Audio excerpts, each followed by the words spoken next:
China Road and Bridge Corporation, the contractor of the standard gauge railway, has expressed fears that the project might not be delivered by the set timelines of 5 years, owing to the delays in acquiring land. The contractor says it has just a half of the land required, leaving the 327 billion shillings project exposed to delays and possible escalation of its costs. KTN's Charles Gitonga has the details. The standard gauge railway project has had its fair share of challenges. At almost every turn, the project has run into a hurdle ranging from political interference, questions over the way the contractor was awarded, and most recently, workers' complaints about their wages. But while all that appears to have been overcome, acquisition of the actual land needed for the construction of the railway line is threatening to delay the project. Of the 472 kilometers the standard gauge railway line is expected to cover, the contractor, China Road and Bridge Corporation, has only managed to secure 200 kilometers. We hope they can faster track so that they can deliver the land to us without compromising the interest and the benefit of the landowners, so that we can have our working teams working at the same time throughout the SGR project.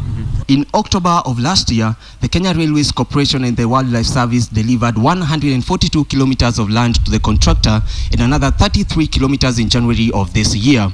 But even with almost half of the land available, the contractor is unable to start operations in some sections of the railway due to difficulties presented by local residents.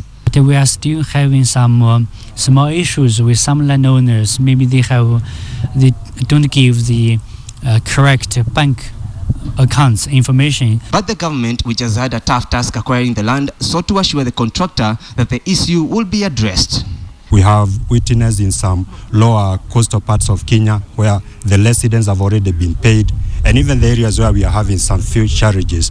The government of Kenya, through the Ministry of Lands, they are making a lot of efforts to ensure that land is availed on time. This challenge adds on to a bunch of others, among them lack of the specific quality of cement and steel that the contractor requires, further widening the possibility that the project might stretch beyond the 5-year timeline. Upon completion, the standard gauge railway will look something like what we are seeing on this table, and a train will be moving from Mombasa through Mariakani to Voi, and then there's a stop in Athi River and eventually Nairobi, a journey of 472 kilometers, and this railway is expected to grow Kenya's GDP by at least 1.5% every year.